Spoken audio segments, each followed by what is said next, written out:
if you ask anyone about the origin of Indian Christianity, they will reply to you that there was an apostolic activity by the Apostle Thomas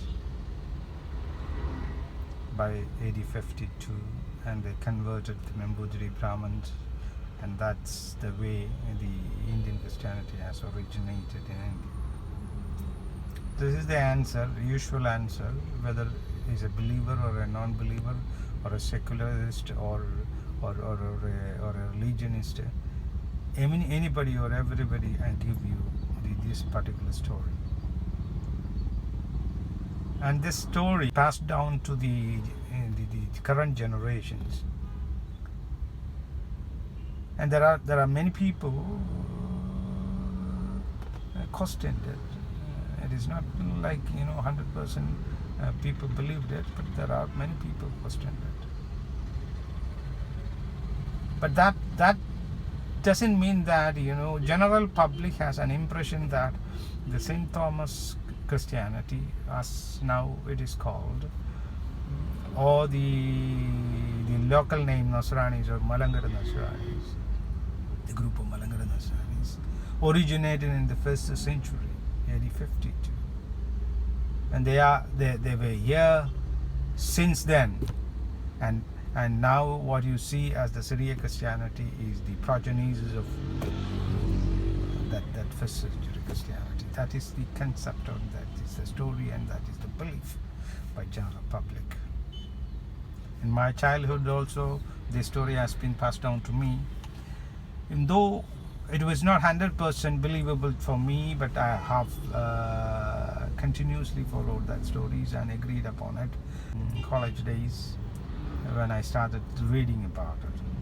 And there are so many people questioned it logically with evidences, but there's no categorical study or what you call the scientific study done on the basis of any modern technology or modern scientific advancement.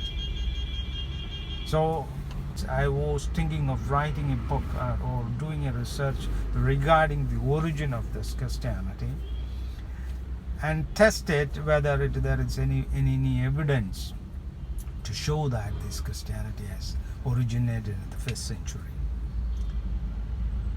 And the past 20 years as I have been doing it, reading the books, taking notes, and new scientific areas as which helps historical research, that also has been consulted or studied and read. And that is how I wrote this book. And this book is, as its title says, is archaeolinguistic study. What do you mean by archaeolinguistic study? So generally the concept is that the historical concept or historical studies methodology follows this. They follow in such a way, they're reading the old manuscripts, seeing some of the archaeological elements, and they extrapolate it. They state that this is what happened in the past. Mostly concentrated among the hagiographic work. What you meant by hagiography? The religious books written for the propagation of the religion.